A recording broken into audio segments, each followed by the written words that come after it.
புதன் சந்திரன் குரு மிகச்சிறப்பு. புதனும் குருவும் சேர்ந்தாலே அபரிமிதமான யோகம் சொல்லலாம். ஏன்னா எல்லாத்துக்கும் அதிபதி அவங்க தான். கூட சந்திரன் குரு சந்திர யோகம்.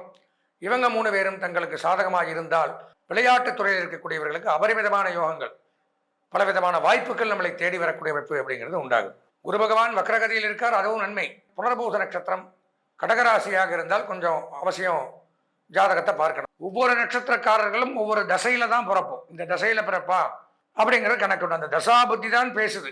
மேஷராசினா அதுக்கு அதிபதி ஒருத்தர் இருப்பார், பிறந்த நட்சத்திரத்துக்கு ஒருத்தர் அதிபதி இருப்பார். இதெல்லாம் மெயினா பார்க்கணும். இந்த தசாநாதனும் ராசிநாதனும் எங்க இருக்கிறார்களோ அதை வைத்து பலன்கள் பார்ப்பது அப்படிங்கிறது ஒரு வித்தியாசமான ஒரு கணக்கு.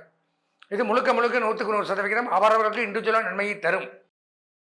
ஹரஹர நம பார்வதி பதஜே, ஹரஹர மகாதேவ. தென்னாடுடைய சிவனை போற்றி, எந்நாட்டவர்க்கும் இறைவா போற்றி. ஸ்ருதி ஸ்மிருதி புராணானாம் ஆலயம் கருணாலயம், நமாமி பகவத் பாத சங்கரம் லோகசங்கரம். வேயுறு தோழிபங்கன் விடமுண்ட கண்டன், மிக நல்ல வீணை தடவி மாசரு திங்கள் கங்கை முடிமேல் அணிந்து என் உளமே புகுந்த அதனால், ஞாயிறு திங்கள் செவ்வாய் புதன் வியாழன் வெள்ளி சனி பாம்பிரண்டும் உடனே, ஆசரு நல்ல நல்ல அவை நல்ல நல்ல அடியார் அவர்க்கு மிகவே. ஆதித்யாஜ சோமாய மங்களாய புதாயச்ச குரு சுக்ர சனிபியஸ்ச ராகவே கேதவே நமஹ.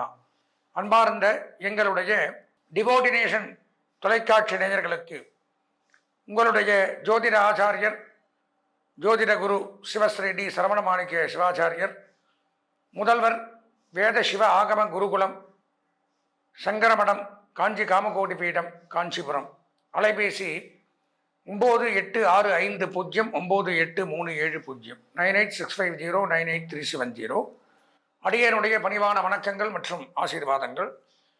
நாம் டிவோட்டினேஷன் தொலைக்காட்சியின் வாயிலாக காண இருக்கக்கூடிய இந்த பதிவு அப்படின்னு பார்த்தீங்கன்னா, அதாவது 27 நட்சத்திரங்களுக்கும் அஸ்வதி பரணி கிருத்திகை ரோகிணி மிருகசீரிஷம் திருவாதிரை புனர்பூசம் பூசம் ஆயில்யம் மகம் பூரம் உத்தரம் அஸ்தம் சித்திரை சுவாதி விசாகம் அனுஷம் கேட்டை மூலம் பூராடம் உத்திராடம் திருவோணம் அவிட்டம் சதயம் பூரட்டாதி உத்திரட்டாதி ரேவதி. இதுதான் 27 நட்சத்திரங்கள். இந்த 27 நட்சத்திரங்களும் 12 ராசிகளுக்குள்ள அடக்கம். 2.25 நட்சத்திரம் இப்படியெல்லாம் ஒரு ராசிக்கு வரும். அந்த 27 நட்சத்திரத்தில் பிறந்தவர்களுக்கும் இந்த 2026ஆம் ஆண்டு வருகின்ற புத்தாண்டு எப்படி இருக்க போகிறது அப்படிங்கிறது தான் இந்த தலைப்பில் பார்க்கிறோம். அதாவது கடந்த 2025ஆம் ஆண்டு அப்படின்னு எடுத்துட்டோம்னால், எந்த ஒரு வருடமும் இல்லாத வகையில் 4 பயிற்சிகள் நடந்திருக்கு.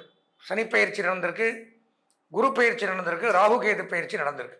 இப்போ அதையெல்லாம் வைத்து அந்த பயிற்சிகள் மூலமாக என்னென்ன கிரகங்கள் எங்கே இருக்குது, இந்த 2025ஆம் ஆண்டு தான் நம்ம பலவிதமான கஷ்டங்களும் துன்பங்களும் துயரங்களும் பட்டிருந்தோம், 2026 ஏதாவது மாற்றங்கள் உண்டாகுமா அப்படிங்கிற பலவிதமான எதிர்பார்ப்புகளோட பல ராசிக்காரர்களும் நட்சத்திரக்காரர்களும் எதிர்பார்ப்போடு கொண்டிருக்கும். அப்போது நம்ம இந்த ராசிகளாக பார்க்கிறத விட நட்சத்திர வாயிலாக, ஏன்னா இந்த நட்சத்திரம் அப்படிங்கிறது நல்ல ஒரு வித்தியாசம் உண்டு. ஒவ்வொரு நட்சத்திரக்காரர்களும் ஒவ்வொரு தசையில் தான் பிறப்போம். இந்த தசையில் பிறப்பா அப்படிங்கிற கணக்கு உண்டு. அந்த தசா புத்தி தான் பேசுது. அப்போ அந்த தசாநாதன் அப்படிங்கிறவன் இங்கே எந்த இடத்துல இருக்கான், இந்த 2026க்கு அவன் சாதகமாக இருக்கானா? ராசிநாதன், மேஷராசினா அதுக்கு அதிபதி ஒருத்தர் இருப்பார், இவன் பிறந்த நட்சத்திரத்துக்கு ஒருத்தர் அதிபதி இருப்பார். இதெல்லாம் மெயினாக பார்க்கணும். பொதுவாக பயிற்சிகள் ஒரு பக்கம் இருந்தாலும் இந்த தசாநாதனும் ராசிநாதனும் எங்கே இருக்கிறார்களோ அதை வைத்து பலன்கள் பார்ப்பது அப்படிங்கிறது ஒரு வித்தியாசமான ஒரு கணக்கு. இது முழுக்க 100% அவரவர்களுக்கு இண்டிவிஜுவலாக நன்மையை தரும். அப்படி பார்க்கும் பொழுது தான் இந்த 27 நட்சத்திரமே ஒவ்வொருத்தரும் ஒவ்வொரு நட்சத்திரத்தில் பிறக்கிறோம். அப்போ அந்த நட்சத்திரத்துக்கு என்ன தசா புத்தி நடக்குது, என்ன தசாநாதன் இருக்கான், இந்த தசாநாதனுடைய இப்போ எங்கே இருக்கா, அவனை யார் பார்க்குறா, ராசிநாதன் யார், இதெல்லாம் வச்சு தான் நாம் பலன்களை சொல்கிறோம். அது கூட இந்த 2026 இந்த அதிகமாக ஒரு ராசியில் தங்கி நன்மை தீமைகளை செய்யக்கூடிய கிரகங்கள் அப்படின்னு நான் பல தடவை சொல்லியிருக்கேன். சனி பகவான் முதல்ல 2.5 ஆண்டுகள் ஒரு ராசியில் இருக்கார். கடந்த ஆண்டு பயிற்சியானார்னா இப்போ பார்த்தீங்கன்னா 2027 தான் அவர் பயிற்சி ஆவார். அதுக்கப்புறம் குரு பகவான், ராகு கேது 1.5 வருஷம் 2026 லாஸ்ட்டில் ஆவாங்க. இப்போ இவங்கெல்லாம் சாதகமாக இருக்கா, நம்ம தசாநாதன் சாதகமாக இருக்கா, ராசிநாதன் சாதகமாக இருக்கா, இப்படி இந்த பயிற்சிகளோடு கூடிய இண்டிவிஜுவலையும் பார்க்கறது தான் இந்த பலாபலன்களுடைய ஒரு பதிவு. அப்போது இந்த 27 நட்சத்திரத்திற்கும் தனித்தனியாக 2026 எப்படி இருக்கும் அப்படிங்கிறத, எவ்வளவு சதவிகித நன்மைகள் இருக்குது, யார் யார் சொந்த ஜாதகத்தை பார்த்து நம்ம அதையும் தெரிஞ்சுக்கணும் அப்படின்னு இந்த பலவிதமான நன்மைகளை தரக்கூடிய விஷயங்களை பற்றி தான் இப்போ இந்த பதிவில் நாம் இங்கே பார்க்க இருக்கிறோம். அதனால் நமது நேயர்கள் அவசியம் தவறவிடாமல் இந்த பதிவை பார்த்து இதன் பிரகாரம் இந்த 2026 புத்தாண்டை நல்லபடியாக கொண்டாடி அதில் இருக்கக்கூடிய சந்தோஷங்களை அனுபவித்து ஏதாவது ஒரு பரிகாரங்கள் இருந்தால் அதையும் செய்து கொண்டு சக குடும்பத்துடன் சந்தோஷமாக வாழ வேண்டி பிரார்த்தனை செய்து கொண்டு வாங்க நம்ம உள்ள நிகழ்ச்சிக்குள்ளே போய் 27 நட்சத்திரத்தினுடைய பலன்களை விரிவாக பார்ப்போம். அன்பார்ந்த எங்களுடைய புனர்பூச நட்சத்திரத்தில் பிறந்த நேயர்களுக்கு முதற்கண் வணக்கங்களை தெரிவித்துக் கொண்டு நாம் காண இருக்கக்கூடிய இந்த பதிவு அப்படின்னு பார்த்தால் 2026ஆம் ஆண்டு புத்தாண்டு புனர்பூச நட்சத்திரத்துக்கு எப்படி இருக்குது அப்படிங்கிறது தான் ஹெட்டிங் தலைப்பு. இப்போ புனர்பூச நட்சத்திரம் அப்படின்னு பார்த்தீங்கன்னா குரு தசையில் பிறக்கிறீங்க, மிகச்சிறப்பு. திசாநாதன் குரு பகவான், ராசிநாதன் உங்களுக்கு சந்திரனாகவும் இருக்கலாம், புதனாகவும் இருக்கலாம். மிதுனத்திலேயே வருவீங்க, கடகத்திலேயே வருவீங்க. அப்போது புதன் சந்திரன் குரு மிகச்சிறப்பு. புதனும் குருவும் சேர்ந்தாலே அபரிமிதமான யோகம் சொல்லலாம். இல்லை, எல்லாத்துக்கும் அதிபதி அவங்க தான். கூட சந்திரன், குரு சந்திர யோகம். இவங்க 3 பேரும் தங்களுக்கு சாதகமாக இருந்தால் இந்த ஆண்டு உங்களுக்கு இனிமையான ஆண்டு. பொதுவாக பார்த்தோம்னா இப்போது புனர்பூச நட்சத்திரம் மிதுன ராசின்னு எடுத்திருந்தால் மிகச்சிறப்பு. உங்களுடைய ராசிக்கு 3ஆம் இடத்துல கேது சஞ்சரிக்கிறார், நன்மை. உடன் பிறந்தவர்கள் மூலம் நன்மை ஏற்படும். சகோதர சகோதரிகள் அனுகூலமாவார்கள். பிரிந்த கசின்ஸ் ஒன்று சேர்வோம். சேர்ந்து பழைய சொத்துக்களை விற்று அசையாத சொத்துக்களை ஸ்திரமாக புதிய சொத்துக்களை வாங்கக்கூடிய அமைப்பு அப்படிங்கிறது ஏற்படும். அதே மாதிரியே சட்டம், நீதிமன்றம், காவல்துறை, இராணுவம், சினிமா, பத்திரிகை, பிரஸ், மீடியா இந்த மாதிரி துறையில் இருக்கக்கூடியவர்களுக்கு நன்மை அதிகரிக்குது. விளையாட்டுத் துறையில் இருக்கக்கூடியவர்களுக்கு அபரிமிதமான யோகங்கள், பலவிதமான வாய்ப்புகள் நம்மளை தேடி வரக்கூடிய அமைப்பு அப்படிங்கிறது உண்டாகும்.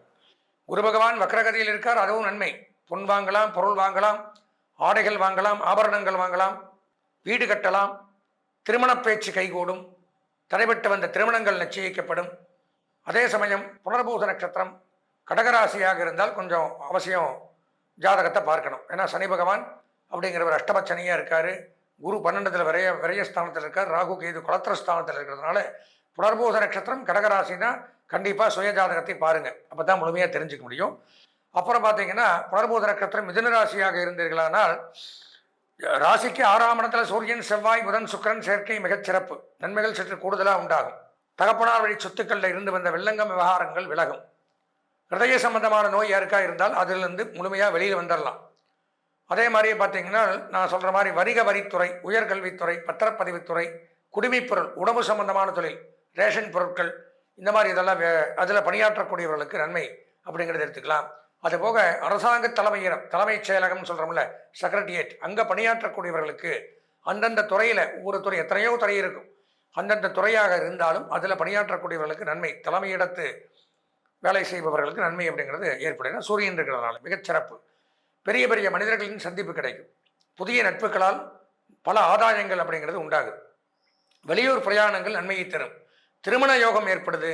வியாபாரத்தில் உயர்வு ஏற்படுது. பழைய கடன்கள் நிவர்த்தியாகிறது. கல்வி முன்னேற்றங்கள் அப்படிங்கிறது அடைபெறுகிறது. போர் மீதே நல்ல நன்மைகளை கொடுக்குறாரு. மிகச்சிறப்பானதொரு முன்னேற்றம் அப்படிங்கிறது தான் புனர்பூச நட்சத்திரத்துக்கு ஏற்படுது. பொதுவாக பார்த்தோம்னா ஒரு 80% நன்மைகள். கல்வி பயிலக்கூடிய மாணவர்கள், கலைத்துறை, அரசியல்வாதிகள், பெண்கள் இப்படின்னு பார்த்தோம்னா ஒரு 90% நன்மைகள் அப்படிங்கிறது ஏற்படுது. இந்த ஆண்டு அதிர்ஷ்டமான வண்ணம் அப்படின்னு பார்த்தோம்னா வெள்ளை, பச்சை. அனுகூலமான திசை வடகிழக்கு, கிழக்கு. அதிர்ஷ்டமான எண் 3. வணங்க வேண்டிய தெய்வம் பத்ரகாளி. பத்ரகாளி அம்மனை வணங்கி இந்த ஆண்டை இனிமையான ஆண்டாக மாற்றிக்கொள்ள ஆசீர்வதிக்கிறேன். அன்பார்ந்த நமது டிவோட்டினேஷன் நேயர்களே, நாம் இதை வரைக்கும் பார்த்தீங்கன்னா இந்த ஒவ்வொரு நட்சத்திரத்துக்கும் இப்படிலாம் தான் இந்த புத்தாண்டு பலன்களை கொடுக்கும். இவங்களுக்கு சரியில்லை, இவங்க இந்த பரிகாரங்களை பண்ணிக்கணும், அவரவர்கள் அந்த சொந்த ஜாதகத்தை பார்த்து தெரிஞ்சுக்கணும். இப்படியெல்லாம் பலவிதமான ஒரு நீங்களே பார்த்துட்டீங்கன்னா புரிஞ்சிருக்கும். பலவிதமான நுண்ணறிவோடு உள்ள நுணுக்கமாக இருக்கக்கூடிய விஷயங்கள் வரைக்கும் நம்ம இந்த பதிவில் பார்த்தோம். அதுவும் போக இதெல்லாம் ஒரு புறம் இருந்தாலும் இதில் மாற்றங்களை தரக்கூடியது அப்படிங்கிறது அவரவர்களுடைய சொந்த ஜாதகம். சொந்த ஜாதகத்தில் இந்த 9 கிரகங்களும் வலுப்பெற்று இருக்கு, நல்ல இடங்கள் இருக்கு, நல்ல கிரகங்களுடைய பார்வைகள் அது மேலே படுது, நல்ல தசா புத்தி நடக்குது இப்போ அப்படிங்கிறதெல்லாம் சொந்த ஜாதகத்தை வச்சு தான் தெரிஞ்சுக்க முடியும். இது பொதுவான பலன்கள். இந்த ராசியில் பிறந்திருந்தா இந்த ஒன்றும் வேண்டாம், நான் கிருத்திகை நட்சத்திரம்னு வச்சுக்கங்க. நான் மட்டுமா கிருத்திகை நட்சத்திரம்? உலகத்தில் பல கோடி பேர் இந்த கிருத்திகை நட்சத்திரத்தில் பிறந்திருப்பான். இப்போ அவங்களுக்கு எல்லாத்துக்குமே பொதுவான ஒரு பலன்கள் தான் நாம் பார்க்குறோம். இப்போ பொதுவாக கிடைக்கிற சாப்பாட்டுக்கும் இண்டிவிஜுவலாக நாம் மட்டும் சாப்பிட்ற சாப்பாட்டுக்கும் வித்தியாசம் இருக்குல்ல. நம்ம வயிறு ரொம்பன்னா நம்ம சாப்பிட்ணும், நமக்கு சாட்டிஸ்ஃபைட் ஆகணும், வயிறு ஃபுல் ஆகணும், அப்போ தான் நிறுத்துறோம். அந்த மாதிரி கோயிலுக்கு போனால் ஒரு தொன்னை பிரசாதம் கொடுப்பா, வயிறு நிறையாது. எல்லாருக்கும் கொடுக்கணும்ல, அதனால் ஒரு தொன்னை தான் கிடைக்கும். இதே ஹோட்டலுக்கு போனோம்னா வேணுங்கிறத வாங்கி சாப்பிட்றோம், வீட்டில் வயிறு ரொம்ப சாப்பிட்றோம். அந்த மாதிரி சொந்த ஜாதகத்தை பார்த்தால் மட்டும்தான் இண்டிவிஜுவலாக சாட்டிஸ்ஃபைடாக நமக்கு எப்படி இருக்குது அப்படிங்கிறத முழுமையாக தெரிஞ்சுக்க முடியும். அதனால் இதுவும் கை கொடுக்கும், கூட நம்ம சொந்த ஜாதகத்தையும் எடுத்துக்கணும். அப்படி எல்லாத்தையும் கலந்து பார்க்கும் பொழுது தான் 100க்கு 100% இந்த வருஷம் நமக்கு எப்படி இருக்குங்கிறத தெளிவாக தெரிஞ்சுக்க முடியும். அதனால் நமது நேயர்கள் இந்த பதிவையும் பார்த்து சொந்த ஜாதகத்திலையும் ஏதாவது கஷ்டங்கள், ஒரு சந்தேகங்கள் இருப்பின் தாராளமாக என்னுடைய அலைபேசி நம்பரை சொல்கிறேன். 9865098370 9865098370. இதில் ஸ்டாலிங்லேயும் போடுவாங்க. இந்த எண்ணிற்கு தாராளமாக தொடர்பு கொண்டு உங்களுடைய சொந்த ஜாதகத்தை விரிவாக தெளிவாக பார்த்து பயன்பெற்று இந்த 2026 சந்தோஷமாக கொண்டாட பிரார்த்தித்து விடைபெறுகிறேன். நன்றி, வணக்கம்.